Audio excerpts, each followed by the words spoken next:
Assalamualaikum warahmatullahi wabarakatuh. Ketemu lagi dengan saya. Jadi pertemuan hari ini kita akan membahas bagaimana caranya aplikasi yang ada di Unity ini kita akan bentuk dalam aplikasi APK atau versi Android. Jadi langkah pertama kita harus cari dulu icon aplikasi yang akan kita gunakan. Jadi kita insert dulu new asset, dimana kita akan import gambar icon yang akan kita gunakan di aplikasi kita. Jadi pilih gambar yang kalian sukai dalam bentuk JPEG atau PNG, kemudian kita import ya.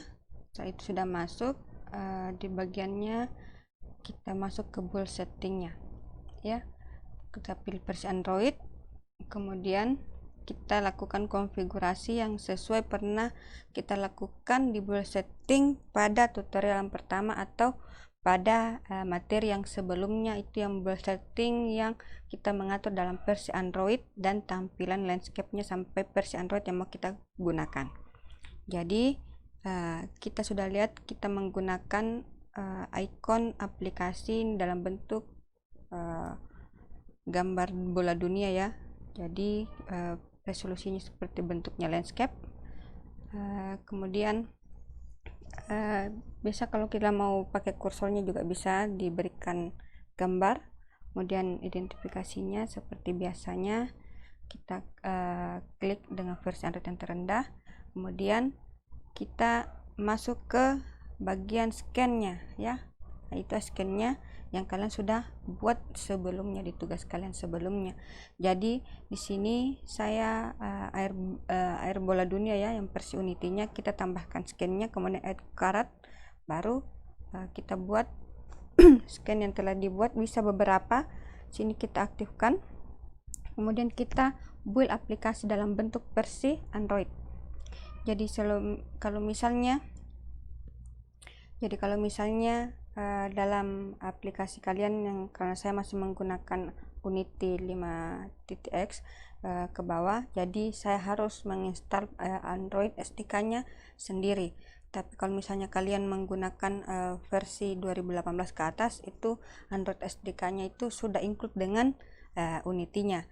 Jadi di sini kita harus mengcopy dahulu Android SDK-nya ke bagian local disk ya. Local disk ini SDK-nya kita pindahkan semua ke bagian local disk atau file yang bisa kalian lihat sebelumnya ya. Kemudian kita copy ya. Selanjutnya klik tombol build, kemudian pilih nama file yang kalian mau buat, terus pilih save. Setelah itu tunggu hasil build-nya, dan jika pada saat proses build dilakukan akan muncul sel Android, maka kalian pilih folder yang tadi kita copy di komputer untuk Android SDK-nya. Ini untuk versi Unity 5K ya. Jadi untuk 2018 untuk proses build-nya apabila sudah include dengan Android SDK, tidak ada proses untuk select building-nya ya. Jadi prosesnya langsung berjalan langsung sampai prosesnya selesai. Jadi kita tunggu sampai selesai, kemudian aplikasi sudah terbentuk. Sisa kita install dalam bentuk APK di Android masing-masing. Mungkin itu saja hari ini. Silahkan mencoba tugas yang sebelumnya kalian kerjakan, jadikan dalam bentuk APK. Terima kasih.